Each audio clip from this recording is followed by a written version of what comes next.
Bismillahirrahmanirrahim. Assalamualaikum warahmatullahi wabarakatuh. Alhamdulillah. Wassalatu wassalamu ala sayyidina Rasulillah wa ala alihi wa ashabihi wa man wala. Wa la hawla wa la quwwata illa billahil aliyyil azim.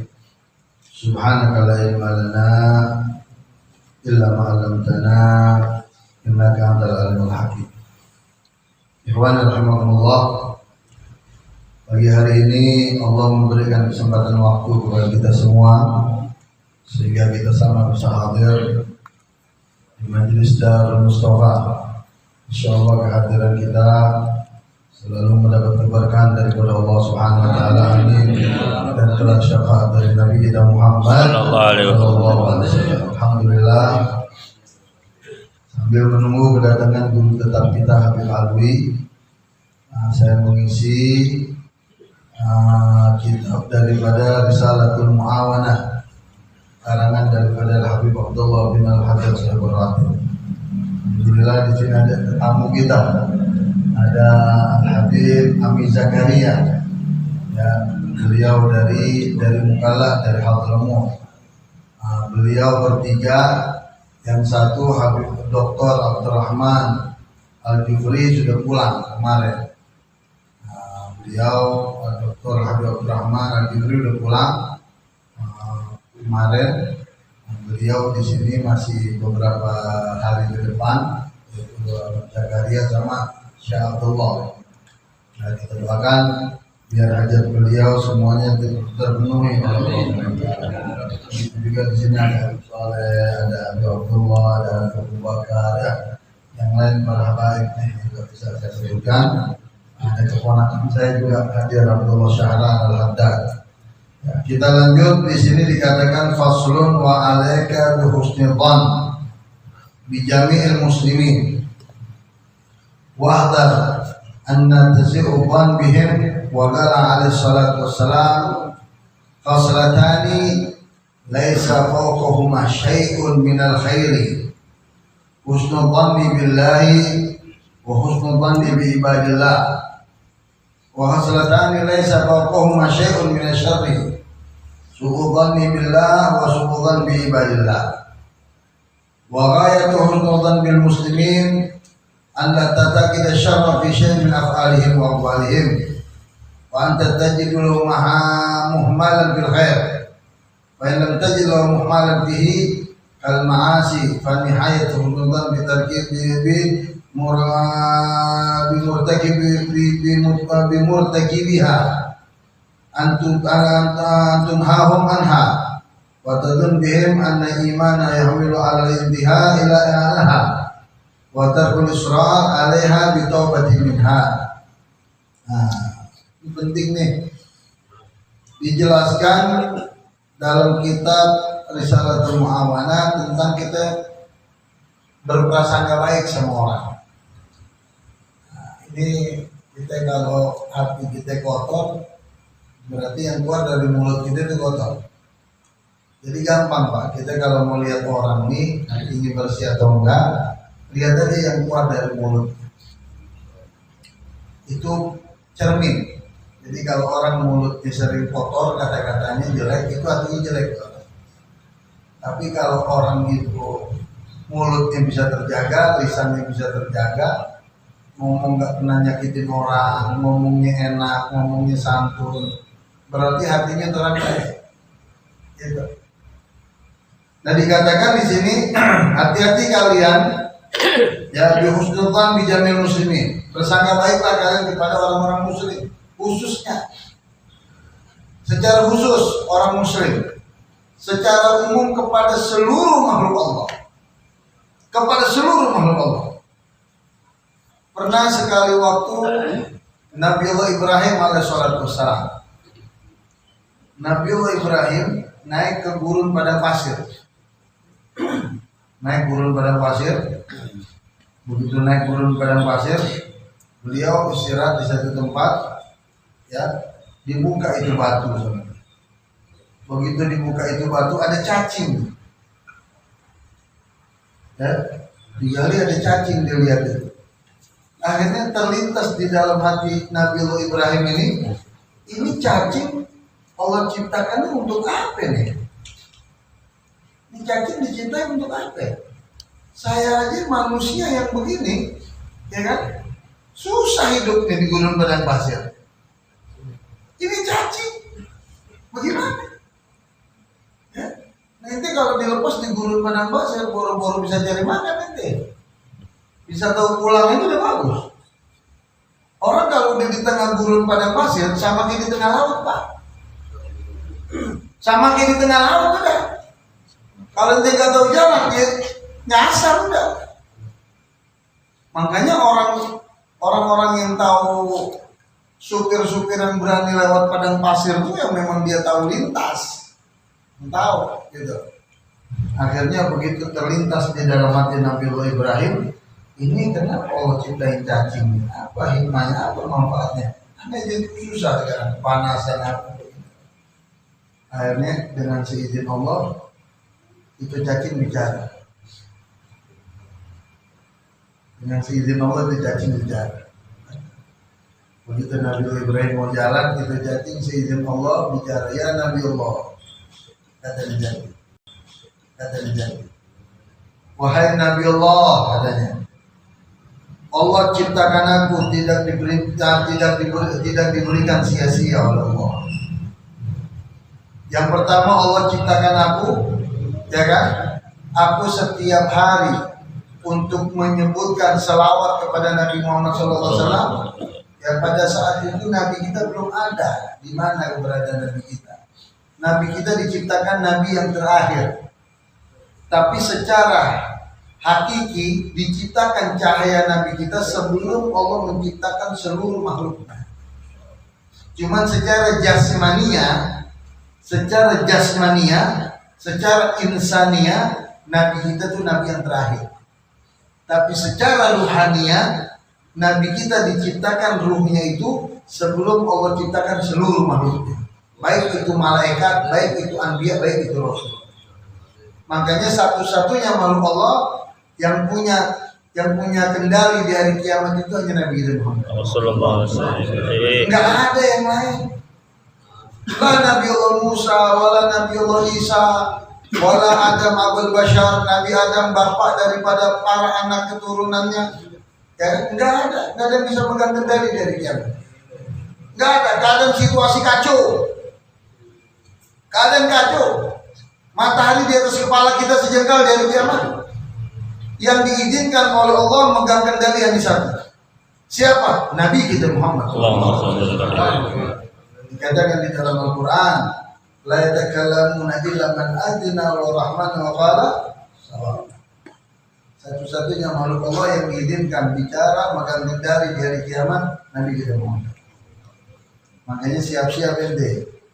Berapa hari lagi ke depan akan masuk bulan di mana di situ kelahiran Nabi Muhammad. Bersihkan kita punya hati. Mau masuk bulan Maulid, jadi mau masuk bulan Maulid, tanamkan di hati kita rasa gembira. Ya Allah, saya senang betul ya Allah dengan masuknya bulan Maulid di mana di situ ada hari kelahiran Nabi. Saya girang, saya bangga, saya senang ya Allah. Tanamkan di dalam hati kegembiraan dengan Allah dengan masuknya bulan hari kelahiran Nabi Muhammad. Dan niatkan dari saat ini Anda begitu masuk bulan Maulid Nabi, di mana ada acara Maulid, nggak perlu lagi ada undangan. Kalau orang buat Maulid nggak perlu lagi ada undangan. Saya nggak diundang, bukan begitu. Ini Maulid, bukan pernikahan. Kalau nikah, ente nggak diundang walimah, ente makan makanannya haram. Misalnya saya diundang sama Habib Abu Bakar, dia datang ya, saya di bulan Maulid tanggal 5 mau nikahin aja saya Habib Soleh misalnya, ya Habib ya. Amin insyaallah. Bergubul insyaallah. Amin. Senyumnya udah ada tanda-tanda gitu. Amin. Misalnya, nah saya diundang sama Habib Abu Bakar, saya diundangnya sendiri.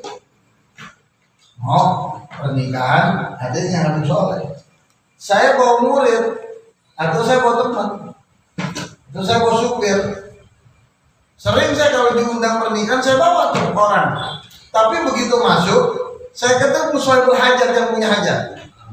Aneh bilang, Bib, Ustaz, Kiai, maaf, aneh datang ke sendiri nih. Aneh datang bawa teman aneh.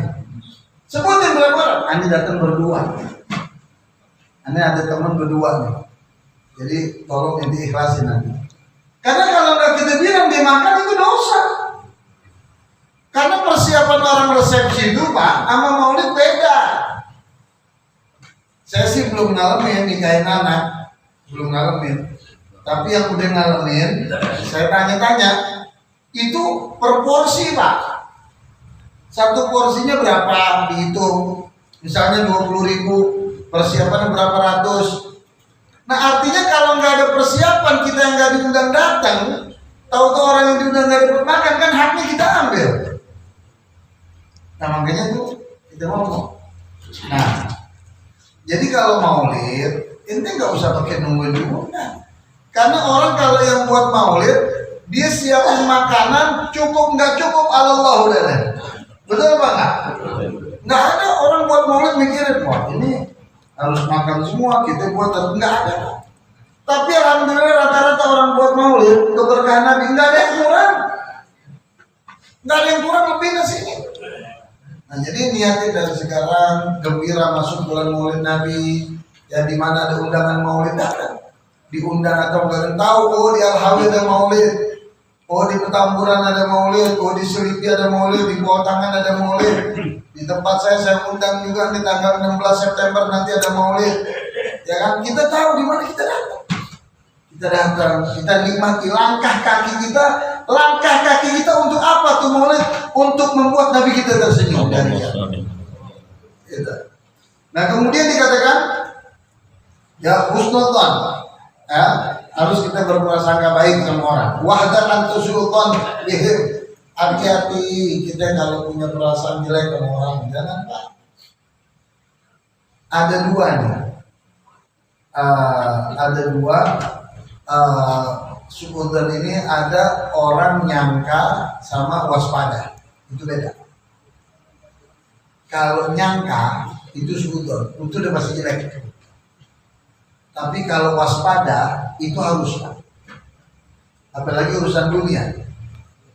Nabi Ibrahim waktu anaknya izin untuk usaha, berpesan Nabi Ibrahim kepada anaknya, hati-hati kamu waspada kalau kamu urusan dunia.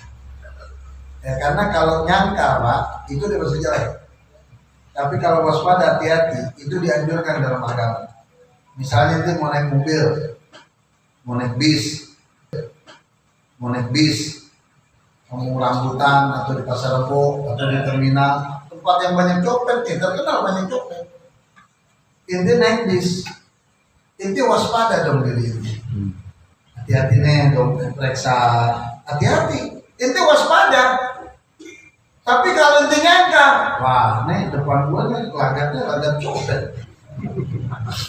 Pak, copet sekarang ganteng dandanannya. Lah, pakai dasi. Pakai map, bawa map, pakai tas, la ilaha illallah. Copet kata dia. Kalah dengan ustaz sama dia. Nah jadi jangan kita berprasangka buruk sama siapapun, jangan. Dikatakan Allah alaihi salatu wassalam di dalam hadis Nabi mengatakan ada dua perkara yang tidak ada lebih baik kebaikan dari dua perkara ini. Jadi dua perkara ini kebaikannya lebih baik daripada semua kebaikan. Yang pertama husnudzon billah, prasangka baik dengan Allah. Aneh bin ajaib, ada orang prasangka buruk sama Allah. Aneh bin ajaib. Kadang-kadang yang dibenci oleh Allah Pak, kata Nabi apa? Orang masuk pagi hari, matahari terbit, baru terbit matahari, udah mengeluh sama Allah. Itu manusia berbenci sama Allah. Matahari terbit, ya Allah, susah banget sih rezeki saya nih. Urusan saya kenapa sih begini ya Allah? Mengeluh sama Allah. Ini aneh bin ajaib. Makanya ikhtiar ada dua. Ada ikhtiar sesama makhluk sama makhluk. Ada yang kedua ikhtiar antara makhluk sama khalik. Kalau ikhtiar sesama makhluk, sesama kita ya itu wajib kita lakukan karena kehidupan kita seperti itu. Tapi kalau ikhtiar kita dengan Allah, itu berdoa pendekatan diri kita kepada Allah. Nah kalau inti ikhtiar sama manusia, inti nggak ikhtiar dengan Allah dengan cara inti berdoa, sulit rupanya. Karena kita kalau ngandelin manusia, ngandelin makhluk, berharap dengan makhluk, ya siap-siap satu hal, apa kecewa.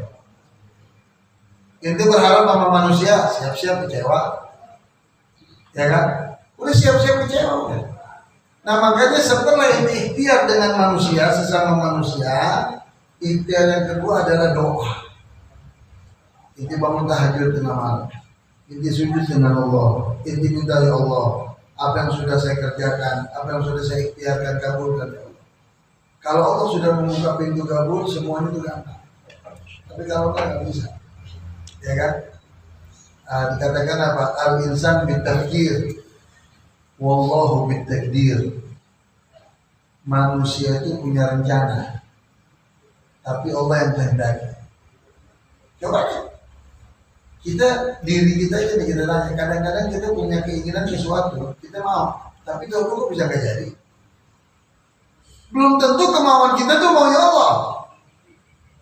Makanya kita berdoa, apa yang baik untuk Allah tuh kita minta untuk diri kita. Jangan yang baik untuk kita belum tentu baik untuk Allah. Itu makanya doanya apa? Allahumma inna nas'aluka al-afwa wal afiyah. Ya, itu kita minta afwa wal afiyah. Artinya zahir dan batin. Zahir kita sehat, batin kita sehat. Ya, kalau batin itu antara kita dengan Allah, ya. Kalau zahir itu antara kita sesama manusia. Itu ikhtiar ada dua. Makanya di sini orang yang paling jelek, yang punya prasangka buruk sama Allah, itu sejelek-jeleknya makhluk. Ya. Jadi ada dua perkara yang tidak ada kebaikan di atas dua ini. Yang pertama prasangka baik dengan Allah, dan yang kedua husnul bi ibadillah, dan prasangka baik dengan makhluk Allah. Dengan makhluk kayak tadi Nabi Allah Ibrahim. Ini cacing diciptakan, aku diperintahkan oleh Allah untuk mengucapkan Allahumma sholli ala sayyidina Muhammad wa ala ali sayyidina Muhammad. Kemudian ini cacing lagi teriak, aku diperintahkan 25.000 kali. Kemudian setiap hari aku diperintahkan 25.000 kali mengucapkan la ilaha illa anta subhanaka inni kuntu minadh dhalimin. Ya, setiap hari aku diperintahkan kata ini cacing kepada Nabi Ibrahim mengucapkan Allah 25.000 kali. Makanya kenapa waktu istisqa atau busugian, istisqa itu sholat minta diturunkan hujan karena masa paceklik panjang, sholat istisqa. Ini Nabi Ibrahim beserta dengan pengikutnya itu kalau ada kemarau panjang, Nabi Ibrahim sholat minta turun hujan, langsung turun hujan. Biasanya. Ini sekali waktu Nabi Ibrahim udah selesai sholat, ya kan, berdoa sama Allah, sekali sholat istisqa kok hujan gak turun, ada api. Bingung Nabi Ibrahim. Diajak lagi pengikutnya sholat istisqa yang kedua, kok nggak turun juga ini hujan. Diajak lagi istisqa yang ketiga, kok nggak turun juga ini hujan. Kata Nabi Ibrahim, ini ada masalahnya. Akhirnya Nabi Ibrahim dia duduk sambil berdoa setelah sholat istisqa, diangkat ada batu kecil. Ada seekor semut yang ketinggian di batu. Itu semut ketinggian batu. Apa? Nabi Ibrahim berdoa. Apa doanya Nabi Ibrahim? Istisqa yang kedua. Kok nggak turun juga ini hujan? Diajak lagi istisqa yang ketiga. Kok nggak turun juga ini hujan? Kata Nabi Ibrahim, ini ada masalahnya. Akhirnya Nabi Ibrahim dia duduk sambil berdoa setelah sholat istisqa. Diangkat ada batu kecil. Ada seekor semut yang ketinggian di batu. Itu semut ketinggian batu. Apa? Nabi Ibrahim berdoa. Apa doanya Nabi Ibrahim? Ya Allah, dengan aku selamatkan semut ini daripada tindiannya batu ini, turunkanlah hujan. Nabi Ibrahim minta hujan sama Allah, tawasulnya karena menyelamatkan semut ini dari jepitan batu. Setelah diselamatin itu semut, Allah turunin itu hujan. Artinya semut lebih mulia dong dari manusia. Akhirnya kata Nabi Ibrahim, hujan turun ini bukan karena sholat kita, kata Nabi Ibrahim, tapi hujan turun karena seekor semut yang kejepit aku selamatkan dan aku bertawassul kepada Allah dengan aku selamatkan turunkan dia. Dosa apa yang telah kalian perbuat di antara kalian? Semua nggak ada yang mengaku mengikuti dia. Dosa apa yang kamu perbuat? Ya, karena ini dosa menghambat daripada turunnya hujan. Akhirnya ada salah satu daripada pengikutnya yang kata, ya Nabi Allah, wahai Nabi Ibrahim, aku punya dosa. Apa dosa yang kamu lakukan? Dia katakan, dia, aku sudah lebih dari 3 hari kesal, sakit hati dengan saudara saya, dan saya tidak tegur sapa. Saya kesel, saya marah dengan saudara saya. Jadi saya putuskan tali persaudaraan saya. Kata Nabi Ibrahim apa? Ini yang menyebabkan doa kita nggak diijabah sama Allah. Kita doa rame-rame, tapi ada inti Allah nggak ijabah. Kenapa? Karena inti itu memutuskan tali persaudaraan sama saudara itu. Memutuskan tali persaudaraan menghambat doa. Coba tanya diri kita. Kadang kita mau saudara nggak tegur sapa, bukan lagi sehari 2 hari. Gahar gitu berantem sama saudara. Kadang berantemnya urusan warisan. Aneh bin ajaib, nyari duit kagak, apa kagak, dapat peninggalan orang tua ribut lagi. Nyari duit kagak, dapat warisan ribut. Yang kakak ngedolimin adiknya, nggak boleh. Nanti dapat warisan punya orang tua bagian adil. Cara Islam laki kasih 2, perempuan 1. Beb, saya pengen bagi adil aja semua. Kita nggak beda-bedain, Beb. Mau bagi adil, ya kalau kita mau bagi adil bukan cara aturan agama, aturan pemerintah, bagi rata. Nah, tapi solusinya bagaimana biar aturan agama dapat, pemerintah dapat? Gampang. Solusinya, ente bagi dulu dengan pembagian agama, yang laki 2, yang perempuan 1, tapi nanti yang laki kasih hadiah untuk saudara yang perempuan. Kasih hadiah, jadi sama. Tapi dengan catatan duitnya belum dipegang. Kalau misalnya dikasih nih laki 2 gitu kan, duitnya udah dipegang. Biasa kalau dipegang duit berubah, setannya lebih kencang tuh godaannya. Betul apa enggak? Nah, sayang tuh nggak usah dah, aturan agama aja dah. Kalau bisa duitnya belum dipegang. Nah, nih kita bagi ya aturan agama. Itu bagaimana? Iya, saya mau ngasih hadiah untuk adik saya, kakak saya perempuan. Saya kasih sekian, kurangin. Sekian hitung-hitungan udah ya. Jadi sama nih. Nah, baru. Tapi kalau duit dikasih duluan, saya pernah ngajarin begini sama Bapak. Udah sepakat nih. Udah sepakat, kumpul keluarganya saya ajarin. Sepakat ya, sepakat. Duitnya terima duluan. Begitu duit udah masuk ke rekening masing-masing, nggak dikasih aja. Saudara yang perempuan nggak dikasih. Karena setan udah gede godaannya. Ntar bininya ngomong begini, anaknya ngomong begini. Jadi itu 2. Tidak ada kebaikan di rumah lebih daripada 2 perkara. Yang pertama prasangka baik kita dengan Allah, yang kedua prasangka baik kita dengan makhluk Allah. Apapun tuh makhluk Allah, jangan kita suudzon. Jangan. Yang kedua dikatakan hadis berikutnya khoslatani, dan ada 2 perkara yang tidak ada kejelekan lebih jelek daripada 2 perkara ini. Udah paling jelek ini 2. Apa? Yang pertama suudzon billah, prasangka buruk dengan Allah. Dan yang kedua wasuudzon bi ibadillah, prasangka buruk dengan makhluk Allah. Alhamdulillah. Ya ikhwan, kita bagaimana bisa prasangka buruk sama Allah? Yang kasih nafas kita siapa? Kita bisa bangun pagi, kita bisa tidur mata merem, Kita bisa sadar bangun dari yang kasih kita ini nikmatnya siapa? Ente nggak bisa tidur, dipaksain sama orang disuruh tidur nggak bisa. Allah yang bisa menidurkan kita. Maka kita ini manusia yang sangat lemah, kata Imam Ghazali. Ya, kematian itu ada dua, kata Imam Ghazali. Ada hakiki, ada ghair hakiki. Ada kematian yang benar, yaitu apa? Inziza'ul ruh minal jasad.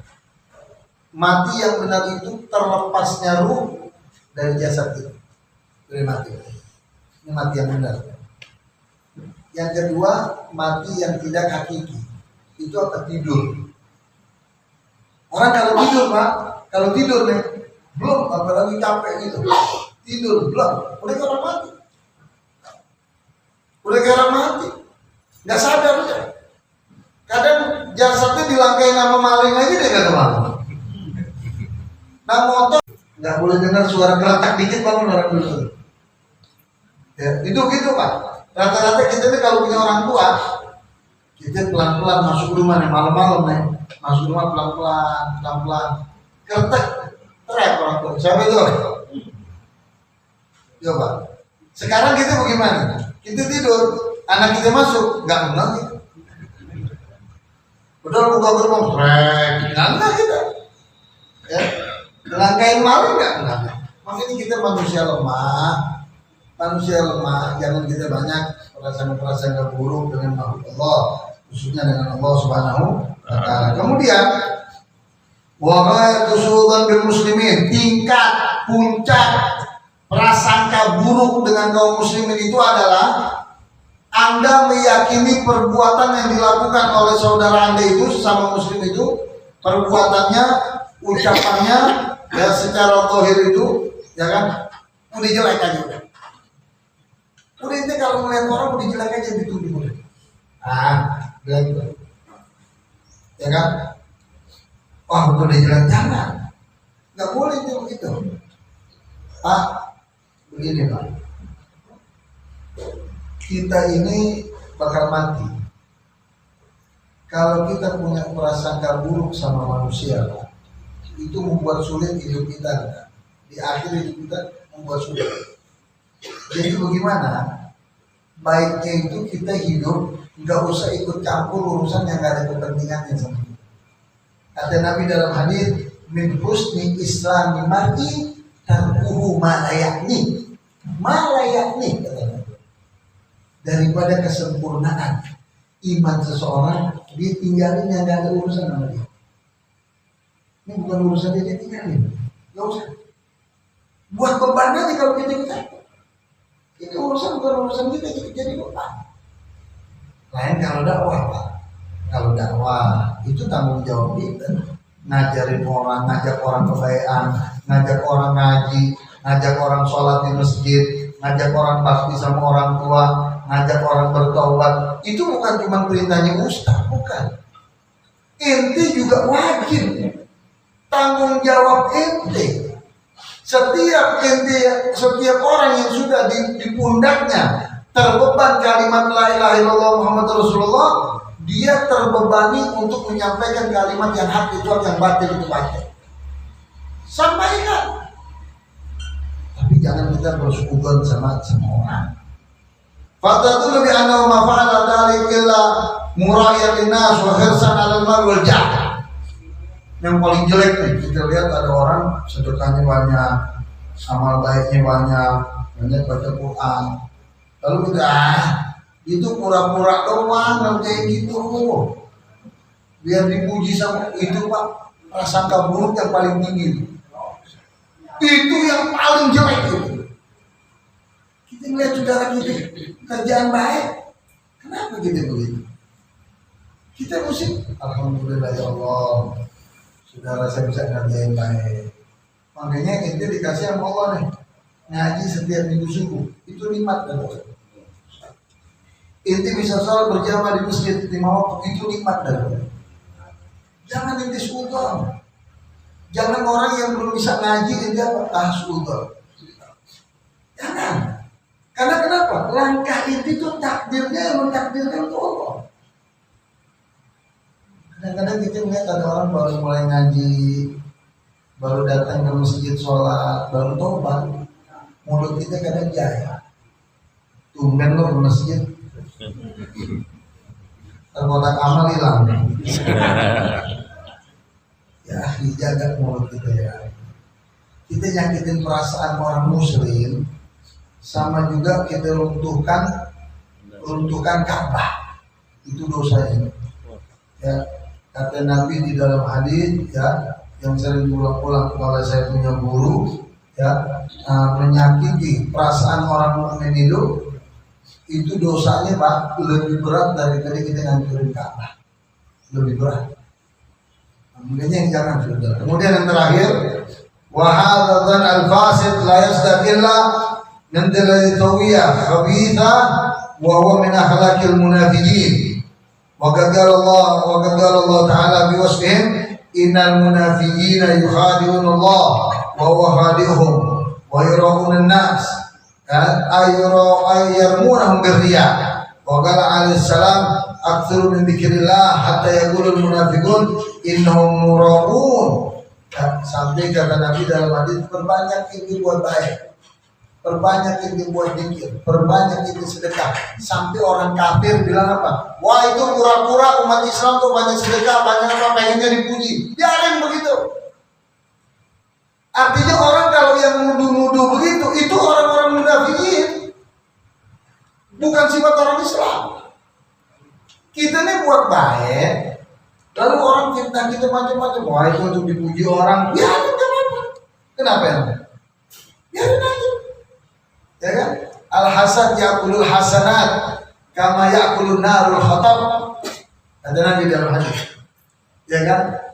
Orang yang punya sifat iri dengki, yang selalu menyebut keburukan kita, yang suka ngomongin kita, itu dimakan kebaikannya itu dengan suudonnya dia, dengan asapnya dia, sebagaimana api memakan kayu bakar. Nah, api lagi tinggi nih, coba kita taruh kayu. Api lagi tinggi, taruh kayu coba. Habis gak sebentar dilalap? Habis dilalap. Nah, orang kalau yang punya sifat iri dengki sama saudara lainnya, itu sama juga kebaikan dia itu diambil, sama seperti kayu bakar itu dimakan oleh api. Mungkin itu saja. Semoga Allah berkeberkahan kepada kita semua. Amin ya rabbal alamin.